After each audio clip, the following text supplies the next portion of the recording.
Blog Talk Radio.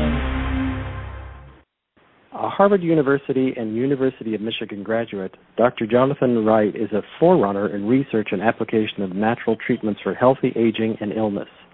Along with Alan Gabby, MD, he has since 1976 accumulated a file of over 50,000 research papers about diet, vitamins, minerals, botanicals, and other natural substances from which he has developed non-patent medicine, non-drug, treatments for health problems. Dr. Wright founded the Tahoma Clinic in Renton, Washington in 1973, where he continues to practice medicine while also serving as medical director.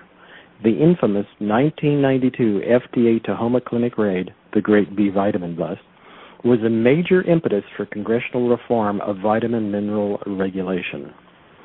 Welcome, Dr. Wright. Well, thank you very much, Richard, and thanks for having me on your show, Sherry. You bet. I know we're here to talk about HRT, or hormone replacement therapy. However, we're here to talk about anything you'd like, sir. Excellent. I love that answer. Thank you. I want to talk about, I am holding in my hand in real time why stomach acid is good for you. Now, this is a dog-eared old copy that I've had since it came out in a long time ago, 2001, I think. And I understand there's a new issue of this book. And if you can give us either the bullet points or however you'd like, I just think that people do not understand.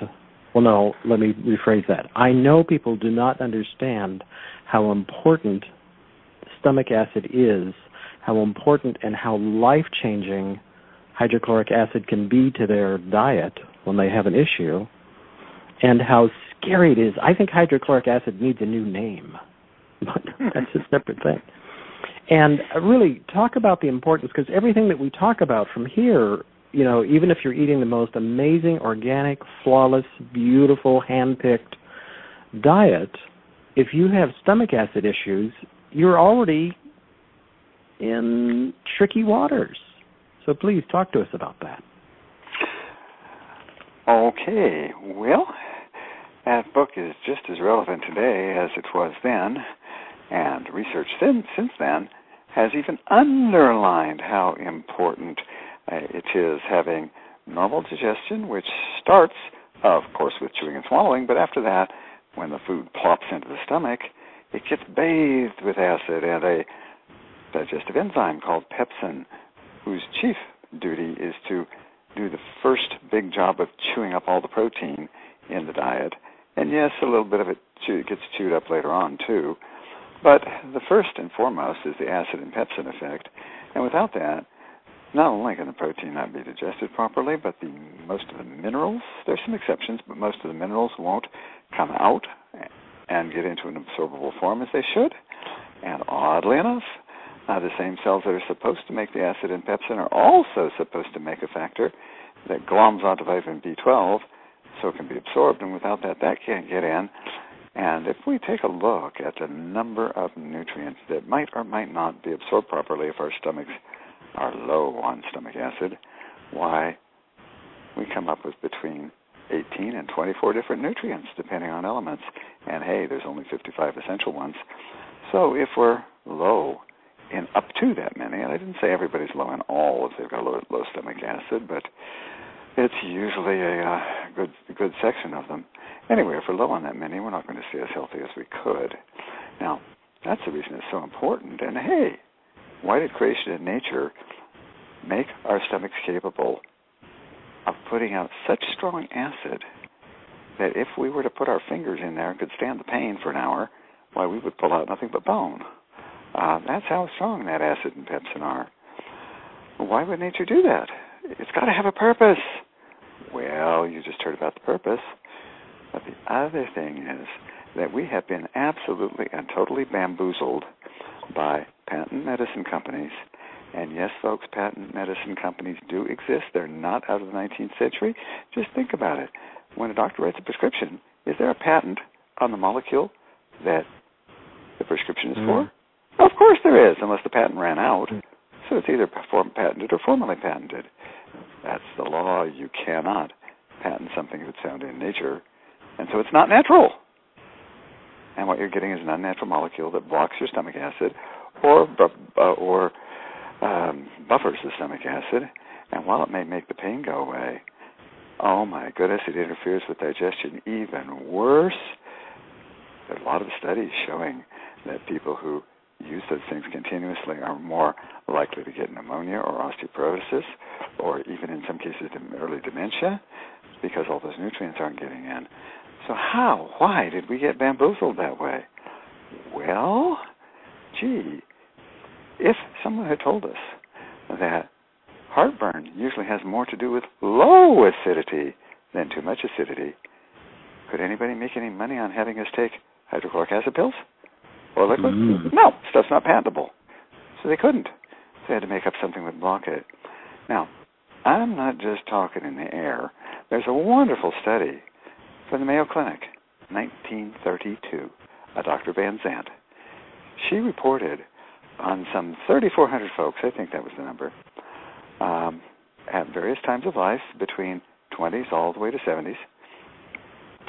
And what they'd done was the stomach acid test of the day. We don't have to do that anymore. There's a much more high-tech test.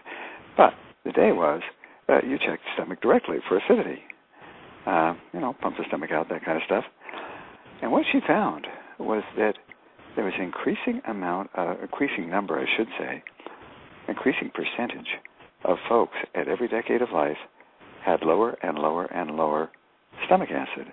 And by the time we all get to be 60, according to Dr. Van Zandt, approximately 50% of us don't have optimal stomach acid secretion. So now, if that's the case, and it's been proven with 3,400 people and increases with time, which oddly enough digestive disorders do, don't they? Oh yeah, that's just Grandpa complaining about his stomach. He didn't have that when he was a young man. If that's the case, then why are we taking acid to block the stuff entirely? Well, that goes back to why do we get heartburn when our stomach acid is low? You'd think the acid would be high. And occasionally it is, by the way. That's why it's worthwhile to do a stomach acid test and find out if you got heartburn. Do you have high acid, which is low odds, or do you have low acid, which is high odds? But anyway, you'd think that it would be the high acid causing heartburn, but no. Our stomach has an inlet valve, and in techie terms, it's called the gastroesophageal sphincter, but it's just where the esophagus meets the stomach, and when the food pops into the stomach, that valve's supposed to close. It opens to let the food through, and that's supposed to close. Why? Because after the food comes through, here comes the hydrochloric acid, and the valve stayed open, the acid would go up the esophagus, wouldn't it? And you'd get heartburn. So anyway, we all have noticed that any 16-year-old guy, particularly, can eat half the contents of the refrigerator. And does he get heartburn? No. Everything's working like it should, and that valve is shutting, and it's keeping all the stuff down in the stomach until it's digested. And then the valve on the outlet side, just to complete the picture, it's acid sensitive. And when the acid gets concentrated enough, it just opens up and out the food goes out of the stomach, and there we are. Okay. But it takes a certain amount of acid to get that top valve to close. And if that top valve doesn't detect enough acid, it's going to stay open. And then even if we have a little bit of acid in our tummies, it's going to come back through that opening and burn us. So when we get heartburn, that does not mean, unless it's proven with a test, that you got too much stomach acid. And when you take the test, you usually find you got too little. Unfortunately, there's no money in selling people hydrochloric acid and pepsin. You can get pepsin is the enzyme that comes with hydrochloric acid. You can get it out of any health food store. But the sales of acid blocking medications, last I looked, were over $2 billion a year. So you can see why we've been bamboozled for all that time about what really is the case with heartburn. Occasionally, too much acid. More often, too little acid. Now, I'll shut up in a second, but besides just the passage of time and getting older and getting more gray hair, not being able to run so fast and needing glasses and the stomach not working so well, I'm sorry, folks, but even if we really, really take good care of ourselves, that sometimes happens with time anyway. Not as much if we take care of ourselves, but besides just getting older, there are a number of things that will do this to us. For example, allergy. When we eat stuff we're allergic to, sometimes stomach just doesn't like that, and the result is heartburn. And sometimes it doesn't have to be allergies. It can be common things such as, coffee gets some people, and certain types of alcohol get other people. It can be food sensitivity, which is an allergy. It can be allergy that's doing it to us. It can be the passage of time. And then there's this little bacteria, which according to the World Health Organization, is found in 1 in 3 people around the world. And the reason for that is it's in drinking water a lot. Well, it's not as common as 1 in 3 in the United States, but we sure do find it in people who have heartburn. And so we test for it. If we find out the stomach acid is low, that little bacteria goes by the name of Helicobacter pylori. No, I didn't make the name up. Somebody else did. But Helicobacter pylori, helico referring to a helix, is like a corkscrew, and that enables it to corkscrew down underneath the mucus layer that covers the stomach and get right into those stomach lining cells where it says, oh, goody, lunch, and it continues to work on them, and over time it destroys them. Initially, the infection, one doesn't even notice, but over time it can eat away at the stomach. And that little bugger not only has been proven to cause stomach ulcers if it drills away in one place too much, but it also leads to stomach cancer sometimes. But on its way to doing that, it reduces the acidity in the stomach. Hey, they even taught us in medical school that, if they've got stomach cancer, then before they got that cancer, they always had 0 stomach acid, which is when that little bacteria is eaten away at the lining of the stomach so badly that it just can't make acid at all. So anyway, there's all stages, all sorts of things that can lead to low stomach acid. And before we go out there and take, whatever color the pill is, purple, blue, green, pill of the month, or even the Tums, we don't want to be taking anything except, I got to take it now for the pain. Yeah, right, we got to get rid of the pain right now. I understand that.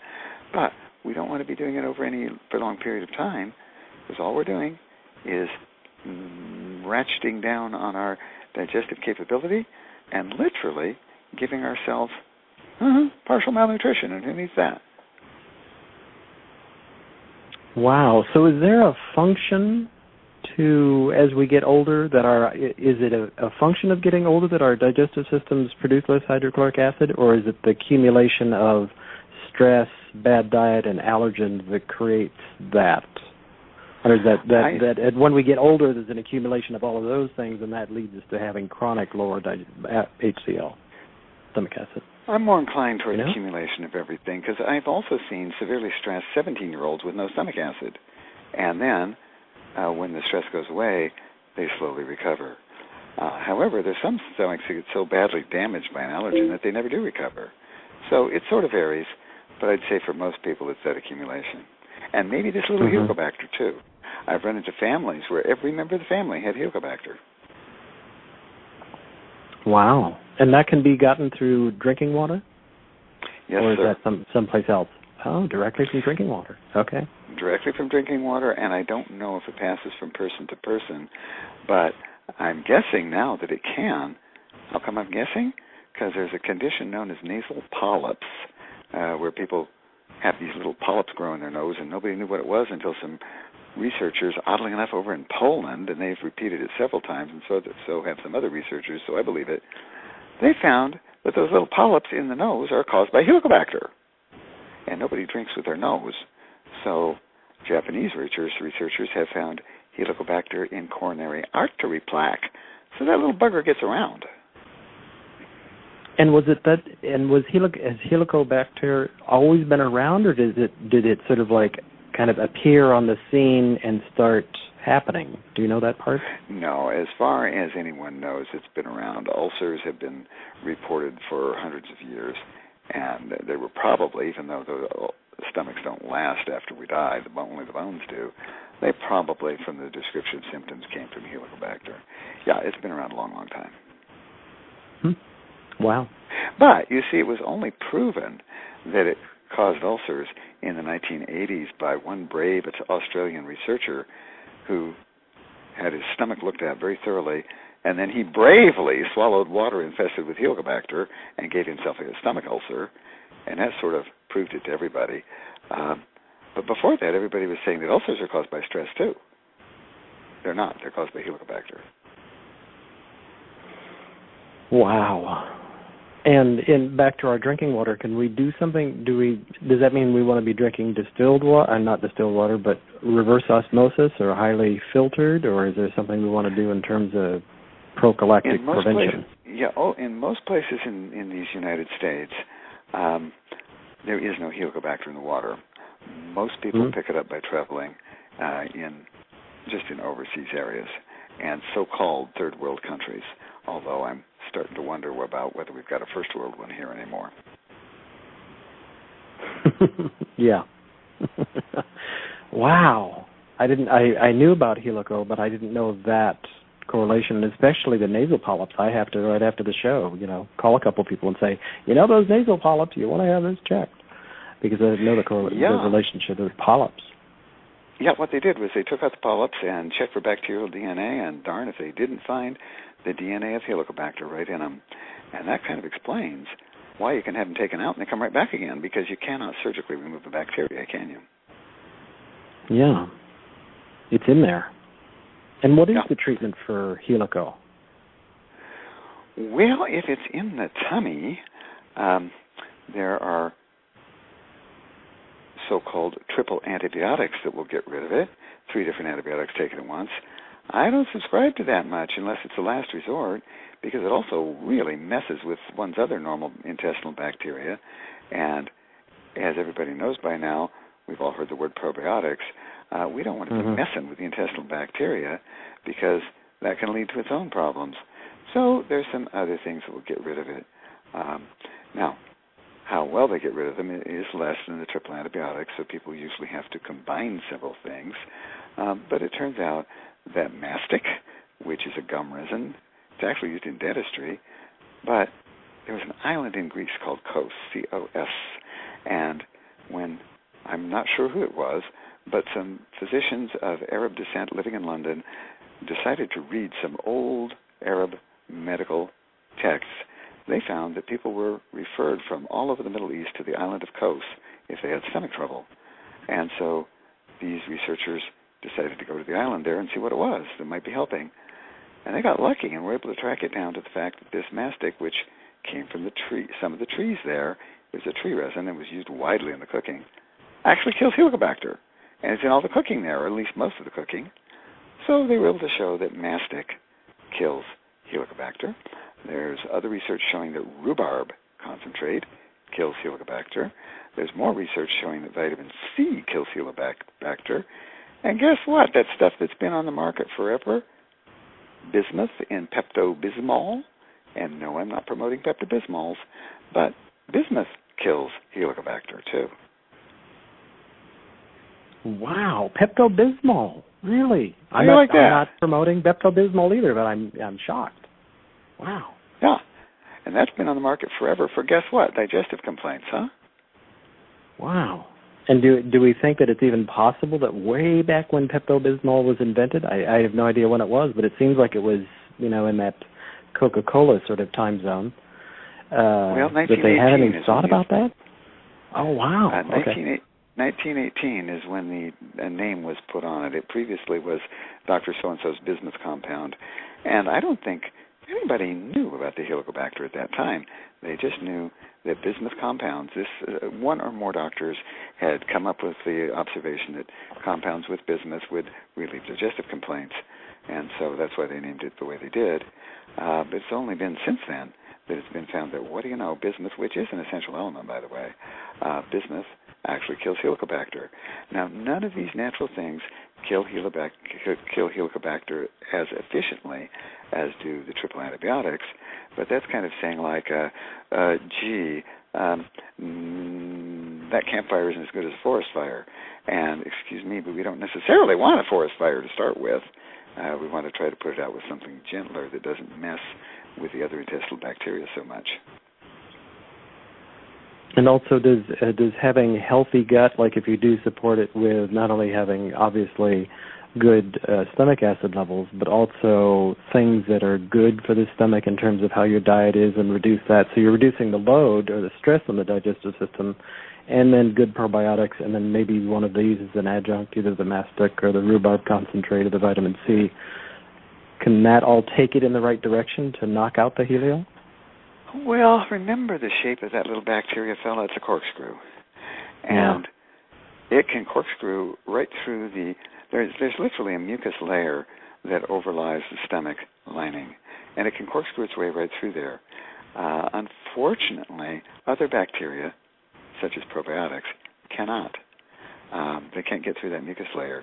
So this little corkscrew bacteria corkscrews its way through, makes a happy home hiding under the mucus and right snuggling up against the actual lining of the stomach. It's hard to get at. That's why all the natural treatments have to be taken on an empty stomach and left in the stomach for a little bit to hope they seep through.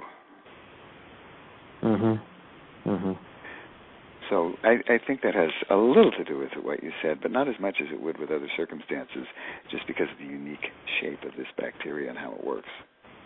Right. Yeah, the threading into the tissue makes it really tricky. It's really in there. It's not kidding around. I'm here. Nope. Okay. And what is in the new version of the new, for people who are looking for the Your Stomach book, the book I have, which was called Why Stomach Acid is Good for You. I know that there's a new issue of that called Your Stomach, What is Really Making You Miserable and What to Do About It. And are there you've added more research into that, I'm suspecting? Actually, I was not aware of a book by that title. Do they have maybe the publisher just changed the name? Well, I think it's possible they would change the name, because anytime I tried to suggest to somebody that they read Why Stomach Acid is Good for You, they always were like, "Oh, it sounds scary, acid, ooh." So maybe they just reissued it with a new title. All right, we'll just move along. They have the right to do that, but they haven't asked for any revisions, and yet it is still selling well enough that they keep it in print.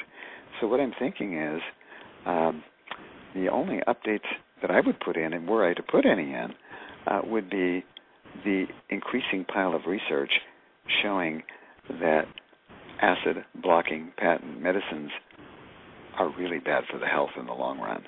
And there is absolutely nothing that contradicts that statement. Every time somebody does a long-term study on the consequences of taking acid blockers, here's another bad effect. So I would put in another pile of research. But about all the causes and what to do about them, no, there's nothing particularly new there.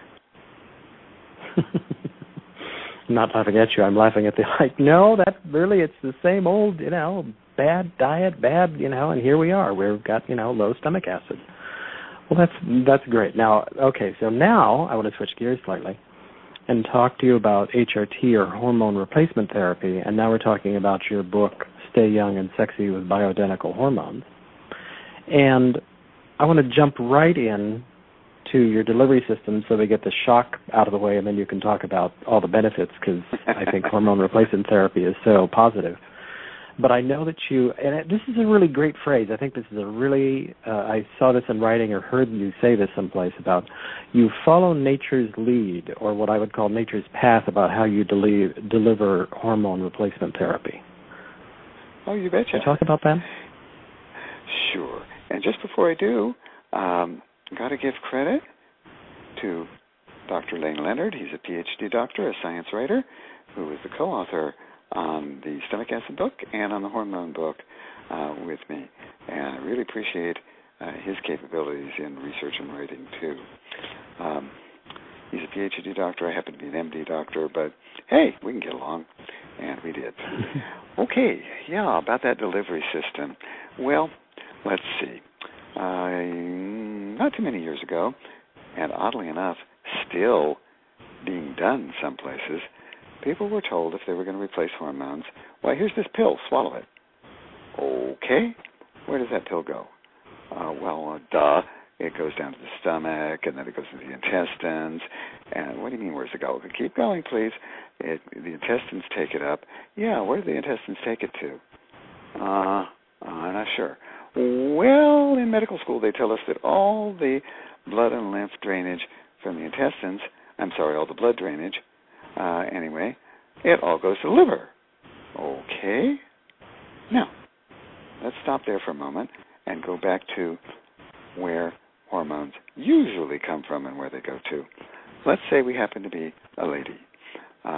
2 ovaries, just like guys have 2 testicles, and the hormones go from the ovaries into the blood that drains the ovaries, the veins. And where does that blood go? Why, it works its way to the center of the body, to this big blood vessel that goes up to the heart, called the vena cava. I have to say that to, prove I went to school, I guess. But that's what it's called. And it goes up to the heart. And the heart, not the liver? Yes, the heart, not the liver. And the heart delivers that hormone with every pump of the heart to every cell in the body first. And that is just so important. It gets to every cell in the body first. And then a little bit goes by the liver every time. Comes back from the cells, and on its way back, it doesn't go direct to the liver, it goes to the heart. And then the heart puts a little bit of it over to the liver. Got to keep the liver alive too, don't we? And it's got some of those hormones in it. But basically, the liver only gets a small fraction with each pump of the heart of the hormone. Now, when we swallow it, the liver gets 100%. Bang! Now, why does that make a difference? Well, gee, the liver is not built to handle all that hormone. So what does it do? It says, oh, what's my job? Oh, yes, there's a hormone. I'm supposed to get rid of it. There's a hormone. I'm supposed to get rid of it. There's a hormone. I'm supposed to get rid of it. So when we have people swallowing their hormones, a whole bunch of it lands in the urine, and that didn't do us that much good, did it? It might have done the bacteria in the sewer system a little good, but it didn't do us that much good. On top of that, estrogen is particularly dangerous. When that pile of estrogen runs into the liver, it sets up in some women, not all, a mild inflammation, and it's known even in regular conventional medicine that can lead to clots and strokes and heart attacks. Estrogen, if we swallow it. And on the other hand, if the estrogen is rubbed in, and there's a preferred area to rub it into, it's called the mucous membrane, well, again, it's not coming from the ovaries, but it behaves as if it were, namely it goes to the blood vessels, to the heart, to every cell in the body, and so forth. And that has been proven not to cause an inflamed liver and not to raise the risk of heart attack and stroke for ladies.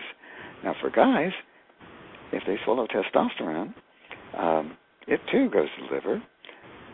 Very fortunately for guys, I guess we're lucky, it doesn't lead to as many heart attacks and strokes and stuff, but it's still, lots of it piles into the urine, and it's not going to do that good guy so much good being in his urine, is it?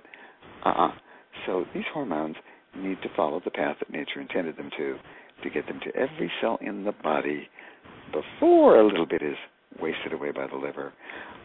There's one more hormone I'll mention, which is just classic for this. The stuff's called DHEA, and it's from the adrenals, and it too reaches a peak in our youth. In fact, when we're more youthful than menopause, it peaks at about age 30 in both genders, and then it gradually comes down, or sometimes it comes down rapidly, but it varies from person to person. And by the time we're all 60 to 70, woo-hoo, we got hardly any DHEA compared to what we did when we were 30. And DHEA is a major support for the immune system. It's the most abundant of all the natural steroids. It's got to be doing a lot of things, and it is. And there's little pills of DHEA in every natural food store. Well, I can always tell when a guy is taking DHEA by mouth, because we'll do a urine test and look, it's all full of estrone, which is a certain type of estrogen. Excuse me, Mr. Jones, would you happen to be taking DHEA? Yeah, how'd you know that? Well, there's all this estrone in your urine, and that's what the liver does with DHEA. Isn't that estrone? That's not good for me, is it? Well, no, it's a so-called female hormone, and us guys have a little bit of that too, but not as much as you showed. It's a good thing it's in your urine, and not so much of it is in you. I'm just using that to illustrate some of the weird things that happen when we swallow these hormones by mouth. There is one exception to that, and that is progesterone for ladies. It's been shown that, indeed, if you're rubbing the progesterone, it takes the same path, goes to every cell in the body, does what progesterone's supposed to do, and that's what we want. But it's additionally been shown that when progesterone hits the liver, woohoo, liver can't take it all, and so it turns it into large quantities of, guess what, a tranquilizer hormone. And it does no harm, and that's very important to know. And woman after woman, and it's not every woman, it's women particularly who are having sleep problems around menopause, will say, oh, if I swallow progesterone, I can sleep so much better. If I rub it in, it helps some, but not as much.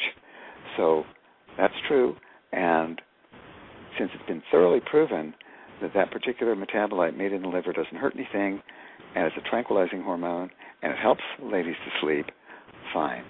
That one will make an exception and say, well, take part of your progesterone by rubbing it in because every single cell in your body needs some of it, and take the rest of it by swallowing it so you can get to sleep. Other than that, they all should be rubbed in. Amazing.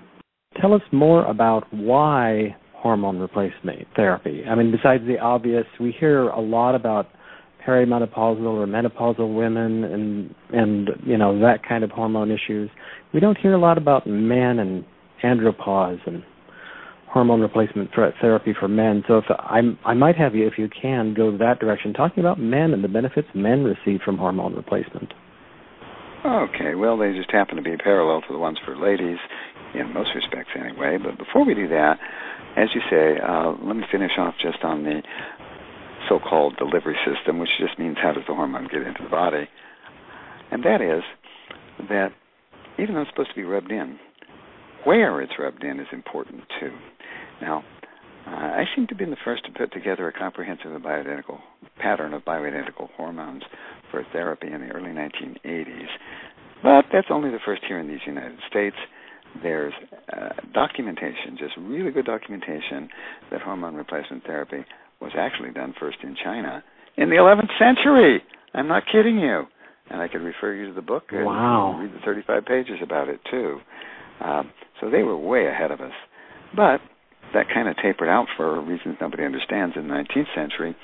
And so here in North America, in the early 1980s, I, just simply because I was asked to by somebody I was working with, put together a pattern of comprehensive hormones. What I mean by that is, hey, if one needs estrogen, one frequently needs a little thyroid, and one might need some melatonin, and perhaps adrenal hormones. And for guys, every woman will say us guys are less complicated. We're just kind of straight ahead. We definitely know about our testosterone, but we don't know that we might need some DHEA. It tapers off with time, too, and thyroid, and so on. But anyway, when I was putting that together, we initially had people rub it into the skin, and the compounding pharmacist would make up a so-called carrier base that would carry it into the skin, and that worked fine. But I learned in just a couple, 3 years that it wasn't working so good anymore, and the same people it was working for before. And they'd swear I'm using the same amount, and I'm moving it from place to place on the skin, and yet I'm not feeling so good, Doc. And so, I mean, they were feeling bad. They just weren't feeling as good as they were when they started. And it would take anywhere from a few months to a few years for that to happen. So a couple of folks ran some tests, and we found out that with the very same dose they had tested at a certain level when they first started using it, well, a few years later, that very same dose, their test was coming back at 3/4 that level or 5/8 that level, some fraction.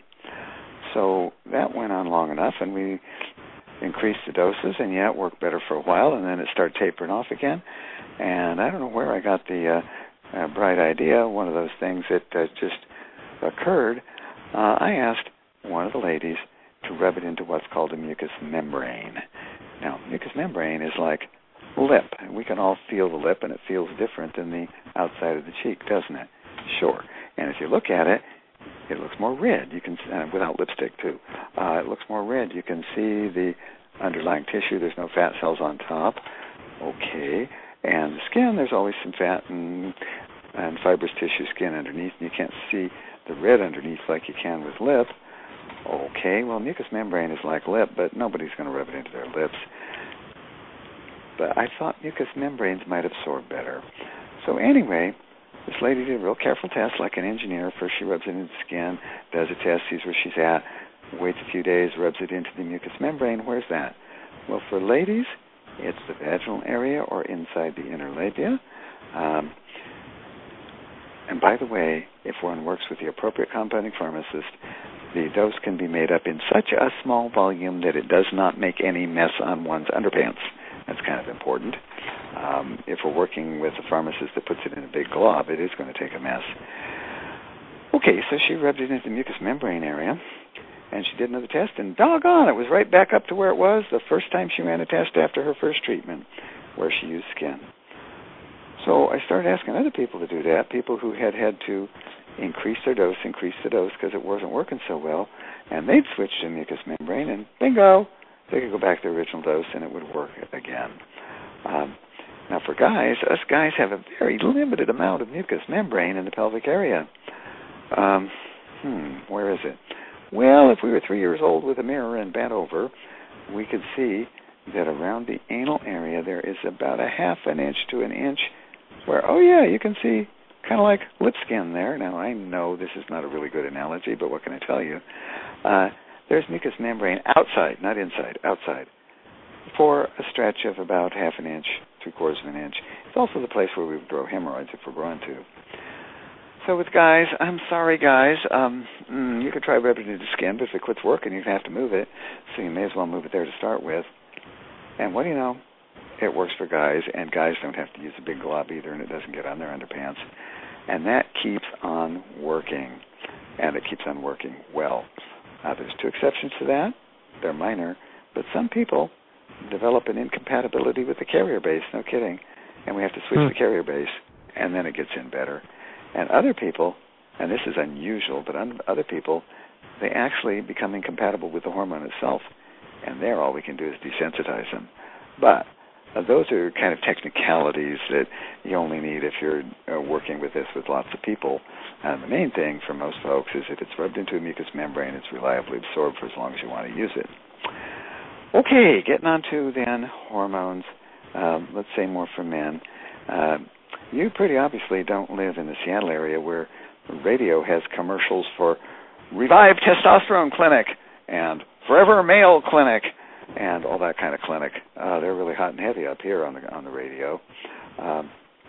But there is a lot more interest by guys, and the reason for that is not just one's sex life. Now, come on, guys, anybody who's listening is a guy. We know that's important, and it's important to ladies, too. Guys are just, by nature, a little more, what shall I say, emphatic about it. Okay, it's important for that. But the big deal, and this is for both men and women, both, is it dramatically lowers the risk of Alzheimer's disease. Dramatically.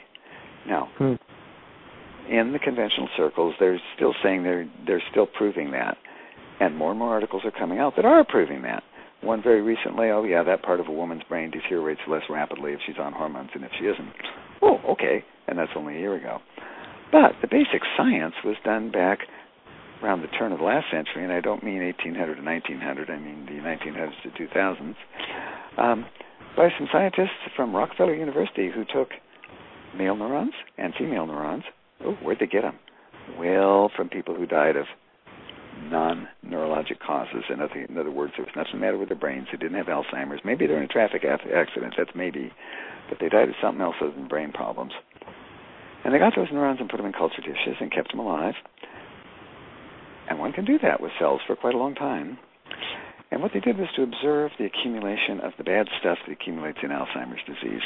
Now, it turns out the bad stuff that accumulates in Alzheimer's disease is basically garbage that's made by cells. You know, all cells bring in nutrients, and out's supposed to come garbage, and in comes nutrients, out's supposed to come garbage. Build up, break down every day. However, some of that garbage, which happens to be called beta amyloid and tau protein and neurofibrillary tangle, was being built up at a certain rate in the male neurons and a certain rate in the female neurons, which is about the same. And then they decided to do something. Now, I forgot to mention that they had put everything into the fluids surrounding these cells except for hormones. They put all the nutrients in they needed, no more, no less. But they did not add any hormone, and they watched the accumulation of these different waste materials, basically. All right. Then, into the culture with the male neurons, they put in what they called a physiologic dose of testosterone. And the same with the female neurons. I don't mean the same. What was the same was the physiologic dose of estrogen. Now, the reason I'm underlining vocally estrogen, physiologic, those words, is that means that's the amount that's supposed to be there. That's what happens in nature. It's not a big amount. It's just a little teeny amount that's usually there. Okay? And what they observed was just amazing. The accumulation of intracellular garbage was cut down by 80% or so. And all these things that are found to accumulate in Alzheimer's were dramatically decreased. Now, what the estrogen and testosterone were finally found to do was not to block the formation, but instead to expedite the getting rid of. It was as if. This is an as if, okay, an example. It was as if the janitorial crew that's supposed to get rid of this garbage in each cell had not been working properly, and the hormones were found to activate an enzyme that is, in a manner of speaking, the head of the janitorial crew, the supervisor of the janitorial crew. And now the supervisor's here and everybody works hard and sweeps out the garbage. And so this is one case, Richard, where garbage in, garbage out is a really good idea. Mm-hmm. Wow. Because we got rid of all that garbage, and if we get rid of it, then of course it doesn't accumulate, does it? We just throw it out. It's like, you've seen those things on TV of people who accumulate so much in their houses they can't move around. Well, they just don't throw anything out, and the cells weren't throwing out this garbage. Now, once they had that down to a cellular level, and that was the early 2000s, you absolutely can predict that this stuff is going to prevent Alzheimer's. Now, when the guy comes on into the office, and by the way, I don't mean 100%, but it dramatically cuts the risk. When the guy comes into the office and he says, Doc, libido's not there, sex life's not so good, I need my testosterone, and nobody ever says it just like that, but that's the summary, I'll say, well, yeah, but there's a more important reason for testosterone than that, and usually I'll just get what could that be? And I'll say, well, without your testosterone being at a good level, you got a greater risk of Alzheimer's. And what's the good of having a sex life if you can't remember who she was and what you did?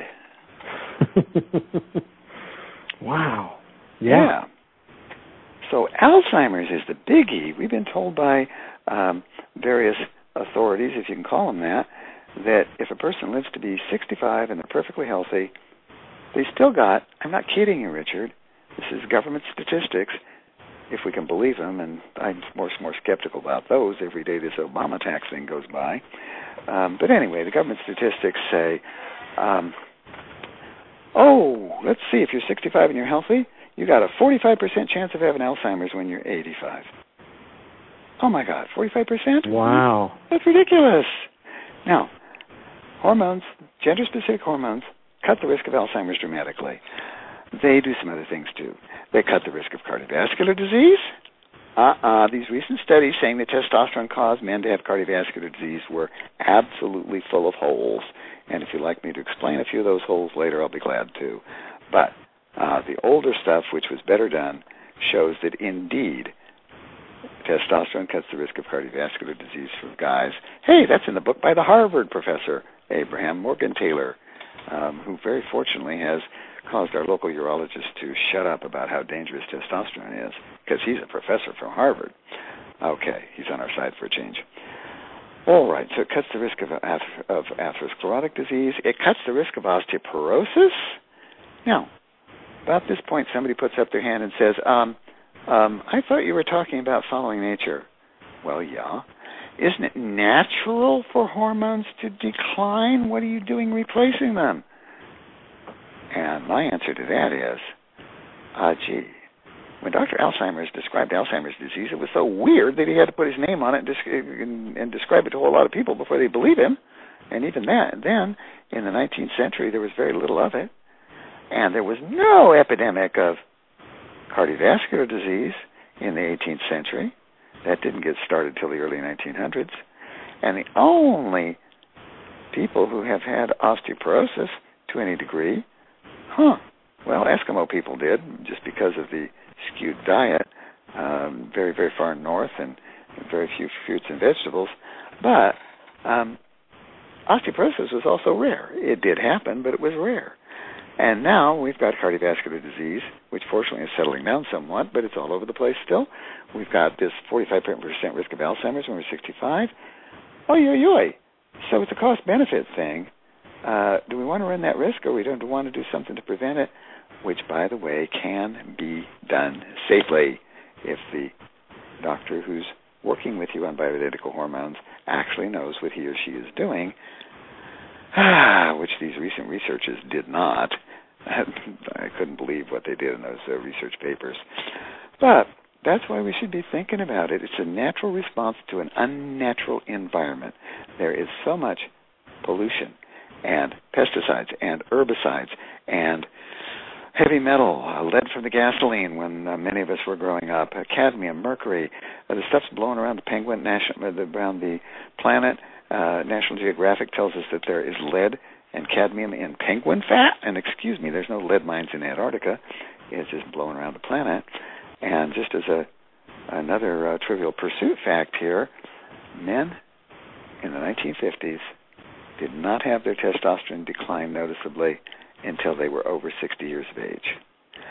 These days, we're seeing notable declines in testosterone in guys in their 30s, 40s, and 50s. And the data is there from the 1960s. So the testosterone... did you ever hear about I believe it was in the National Geographic, the alligators in the Everglades? Yes. Who quit having babies? Mm-hmm. Yeah. Mm-hmm. Yeah. Yeah. Because all that environmental pollution was getting into them, and the male alligators, they were so small they couldn't get the lady alligators pregnant, and they found it all due to the pollution in the area. Yeah.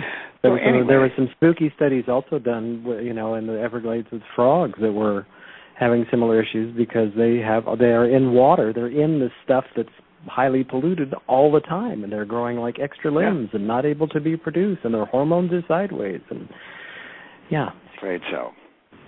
But just for fun, did you know that was all due to an act of Congress, Richard? Oh boy. No. I'm not kidding. Oh man. Turns out that the sugarcane fields were not that close to the Everglades prior to 1970. And in 1970, Congress passed the Sugar Tariff Act. You can look it up online, Sugar Tariff Act of 1970. What that did was raise the price of imported sugar so doggone high and make it so profitable for the people in the Everglades to expand their sugarcane fields that they did. And they bought up all that territory, and they went right up against the Everglades, and that's when the major pollution started. Act of Congress. Our tax dollars at work. There you go. Amazing. Wow, that could careen us off into a whole conversation, but I won't do it. I know. That's why I shortened that discussion.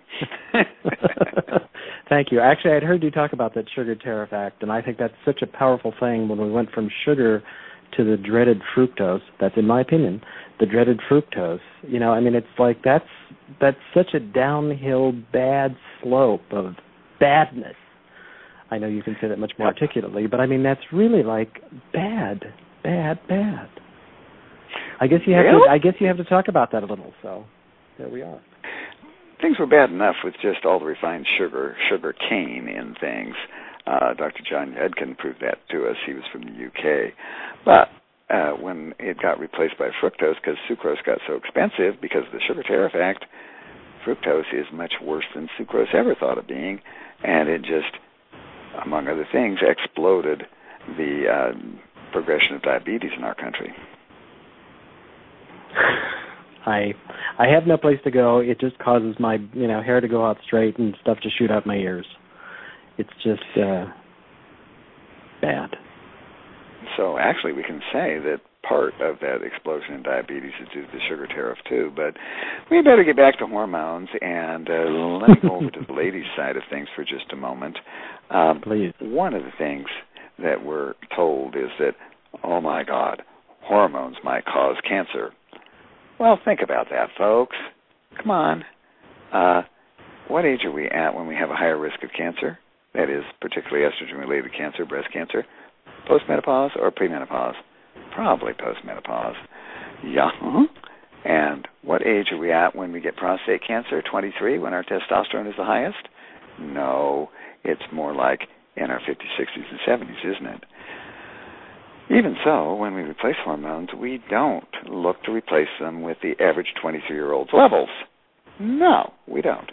We look to replace them with, hey, have you ever heard of the Jack Benny theory of medicine? No, I can't wait. I really am going somewhere here. This is for real. Yeah, there's this sketch of Jack Benny. He's seeing the doctor and has all these complaints, and the doctor leans over, pats him on the back, and says, Mr. Benny, what do you expect at your age? And Mr. Benny folds his arm in front of him and adopts his favorite indignant stare and says, but doctor, I'm only 39. Well, yeah. So what we do is we shoot for levels that are in a person's 30s. You know, we don't want an 18-year-old level where perhaps a guy's looking at every girl, and maybe they are in their 30s too, but it settles down somewhat for most guys.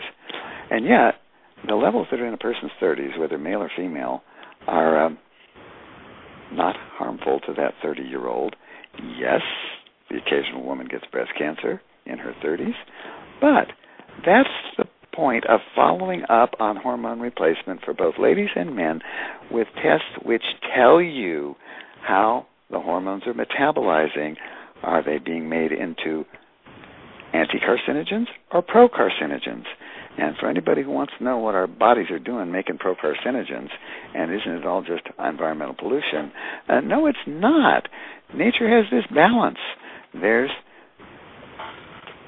balance in many, many things in nature, and one of them is that the most potent estrogen there is, the one that causes more breast development and hip development for ladies, and the most potent testosterone there is, something called DHT. Both of those are also procarcinogenic. But when physiology, biochemistry, whatever you want to call it, is functioning properly, those are more than offset by the anti-carcinogens. There are estrogens that are firmly anti-carcinogenic, and clear back in the 1960s, Dr. Henry Lemon published in the Journal of the American Medical Association, no less, that after a person had surgery for breast cancer, because in those days they were just starting to do chemo and radiation and all that stuff, that really doesn't do that much good, darn it. Anyway, the women who had the highest levels of a certain estrogen were most likely to be long-term survivors, and the women who had the least levels of that particular estrogen were most likely to be dead within a short period of time. Now, that was an observational, but since then, it's been sorted out how that works. Turns out that, as far as we know right now, there are two different estrogen receptors. They happen to be called alpha and beta, just, I guess, to be give them a name. Not very original, though. And the beta receptor is one that works against cancers. And the alpha receptor is the one that is more procarcinogenic. And the certain estrogen that is anticarcinogenic is the one that hits into the anticarcinogenic receptor only and fights against abnormal differentiation of cells, whereas other estrogens hit into the procarcinogenic receptor. So anyway, we got more of the anticarcinogen than the procarcinogen. It really cuts our risk of cancer.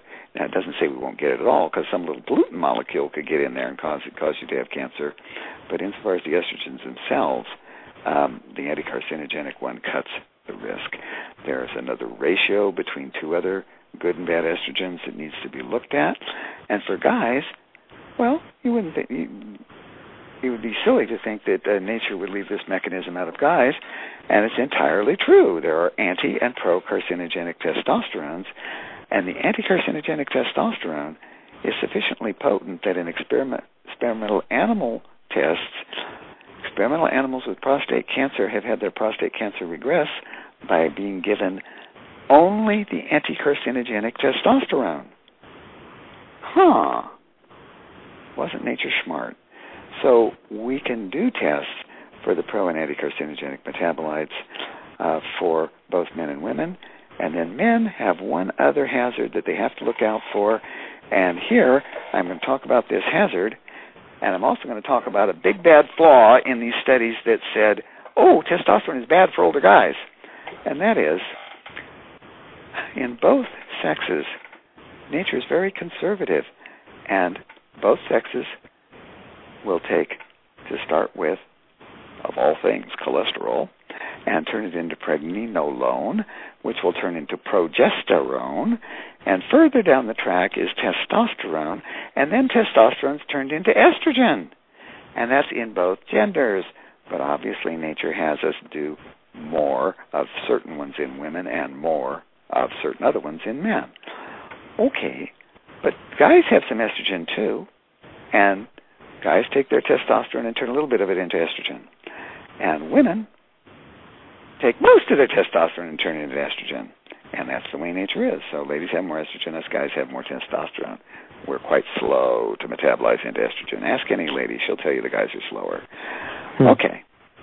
But there is one circumstance under which guys start making more and more estrogen out of their testosterone. And that happens to be something that 1/3 the men in these United States have a tendency to do when they get over age 45, 50, like that, maybe age 40 these days. Why so many guys would start making too much of their testosterone into estrogen? And if anybody ever wants any proof of that, just to walk on the beach one sunny day and, oh yeah, here comes an older guy with breasts. Yeah, okay. Why would so many guys do this? 1 in 3. Aren't I overclaiming? No, I'm not. I'm following government statistics. Oh, dear. According to one or another federal agency, over 100 million people in our country have a tendency to, they have it, but they have a tendency, the genetic tendency to get type 2 diabetes. Wow, that's a lot. Yep, but those are the stats. Okay.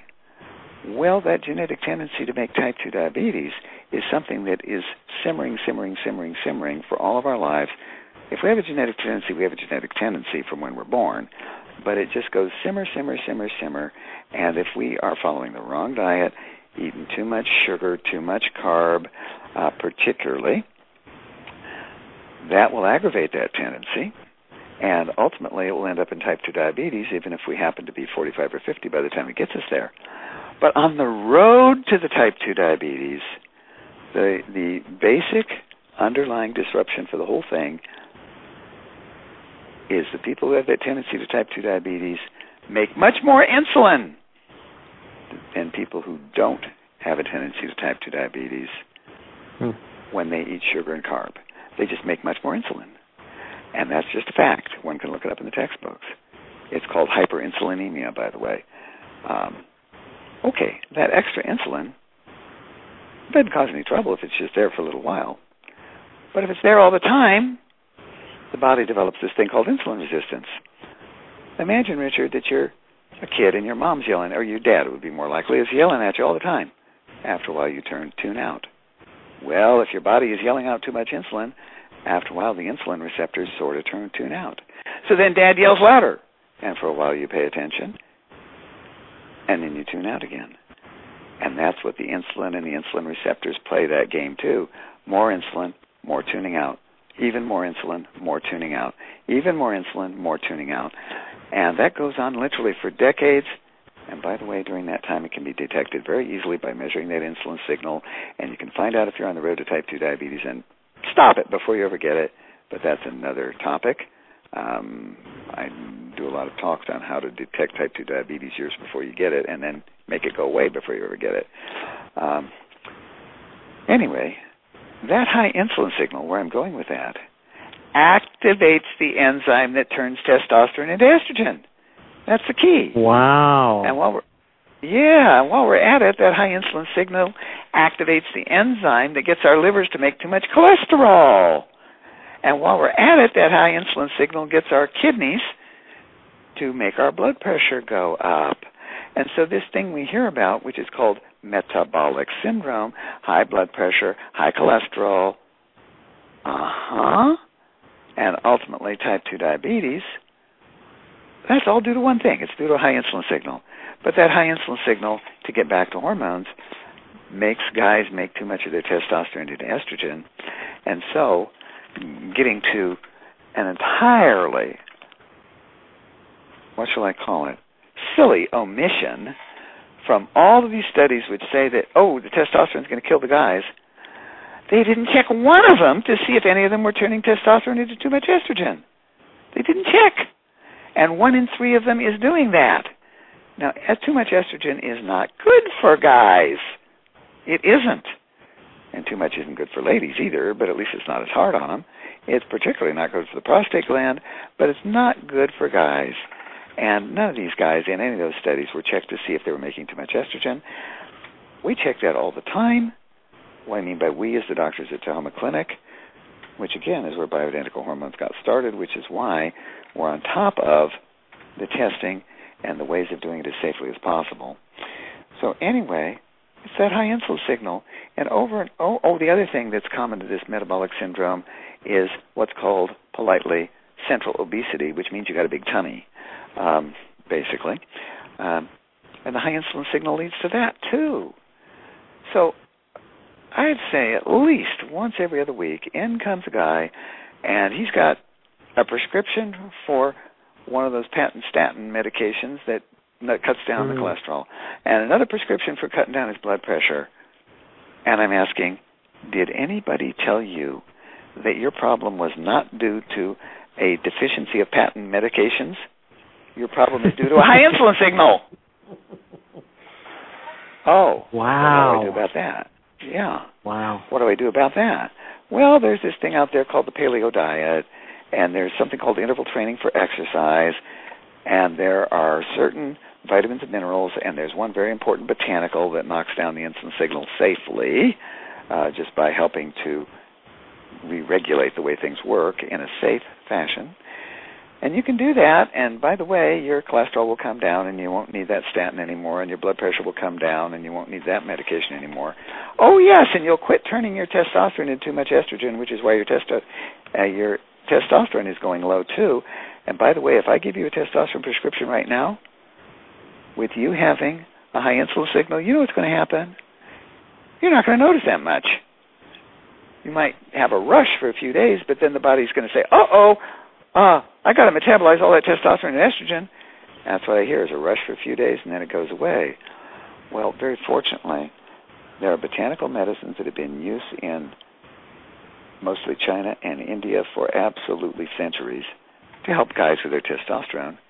Did they know how it worked over there? No. But research in the 20th century found out that what those things do is to slow down the enzyme that makes testosterone turn into estrogen. So we can have guys use those while they're doing, and those I would call a Band-Aid. They're still a Band-Aid, but at least they're not as dangerous. They don't cause cognitive decline like statins do, for example. Or strip out the CoQ10 out of the heart muscle, or any other number of things. Yeah. How all wonderful. those things, and the botanicals don't do that. But I have to tell people, or the guys particularly, don't rely on that forever. That's a Band-Aid. That's just keeping things under control in the testosterone and estrogen department. The real remedy is going on the appropriate diet, getting rid of the sugar, getting rid of the carbs. The paleo diet gets rid of dairy, grain, sugar, carbs. For anybody who hasn't seen it, thank goodness it's become a craze, because it's deserved to be a craze. And it never hurt anybody either. So exactly. It did nothing but good. Yeah. And then there's the interval training, which is the really intense type of exercise. You know, cavemen didn't go jogging. What would a caveman go jogging for? No point. Get plenty of exercise. Cavemen only ran when they wanted to catch lunch or avoid being lunch or to avoid being killed. And they ran like heck. And that's interval training, running like heck. So there's that, and the vitamins and minerals and stuff. And then, and that usually takes anywhere from 6 months to 18 months to totally reverse one's tendency to type 2 diabetes. And some engineers have proved that point to me very well by doing their tests before, after, and insisting on doing it at certain intervals and stuff. I like working with engineers. They like data. They love data. So, data. That's a wonderful, point that by going back to giving the body the opportunity to do, if you give it the necessary nutrition, the body will try and right itself. Puns like of course. Yeah. And really, that's why sooner or later, sooner or later, even conventional medical doctors have got to come to the understanding that our bodies are not made out of artificial molecules. If artificial molecules, otherwise known as patent medicines, otherwise known as drugs, were so good for us, why we would pack all the pregnant ladies full of drugs so she'd have a healthy kid, wouldn't we? Duh. No. That's like trying to fix your Chevy with Pontiac parts. Well, that might work. It's General Motors. Okay, it's like trying to fix your Chevy with Ford parts. Yeah, with Porsche parts. No. It isn't going to do the job. Amazing. Well, I hate to say this, Dr. Wright, but I can't believe it, but we're out of time. I'm shocked. I knew it would go fast, but I didn't think it would go that fast. I still want to have a whole conversation going from this exact point, talking about high insulin, type 2, and then getting that under control and balancing out the testosterone and the hormones, and then moving toward the paleo diet and living longer and healthier and being sexy and, living well. And but don't forget we can't keeping all our marbles. Okay. Marbles. Yeah, keeping all the marbles. This was really fabulous. I knew it was going to be great, and it was really wonderful. I think we have to have you back in a while and talk about insulin, diet, not jogging, or as I like to call it, running away from dinosaurs. Nothing like making you really want to go out and be an active runner. Have a dinosaur chasing you. That'll do it. There you go. Or even just a tiger. Yeah. Dinosaurs always, to me, seemed like they were slightly slower, so I'm less scared. But the tiger, that's it. Yeah, tigers. Wow. Well, thank you so much. And people can, where can people find out more information about you and the Tahoma Clinic and all that? Well, of course, we have the usual website, and it's just all the W's and TahomaClinic.com. And one can read there if one wants to. The book that you just mentioned, and thank you very much, was titled by the publisher because they wanted to sell books, Stay Young and Sexy with Bioidentical Hormones. And yes, most of it is directed toward the ladies because the ladies were more interested in hormone replacement, but there's a chapter in there for the guys, too. Put out a book with Dr. Leonard in 1997, though, about hormone replacement for guys, with all the science up to that time. And despite all this stuff about testosterone will kill us, it isn't so, guys. And similarly, if a lady's hormones are done right and she checks all her cancer risk factors, then her risk is about the same as it would have been when she was much younger. No greater, no less. Isn't that amazing? That's a great close. Thank you so much, Doctor. That's perfect. That's a point I wanted you to make, that really we can do this. It's okay. It's safe. You monitor yourself, and it's safe, and you'll feel better and be smart too. It's a great thing. You bet. Also, I have a newsletter people can find about. It's on paper newsletter, no less. People can find out about that at the website too. Yeah, or just put in my last name in newsletter, something like wrightnewsletter.com. Perfect. Thanks again, Doctor. It's been a very fast hour.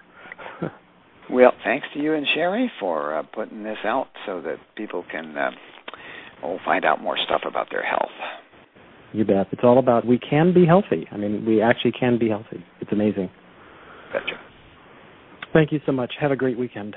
We'll talk again soon, everybody. Thanks. Bye. Bye.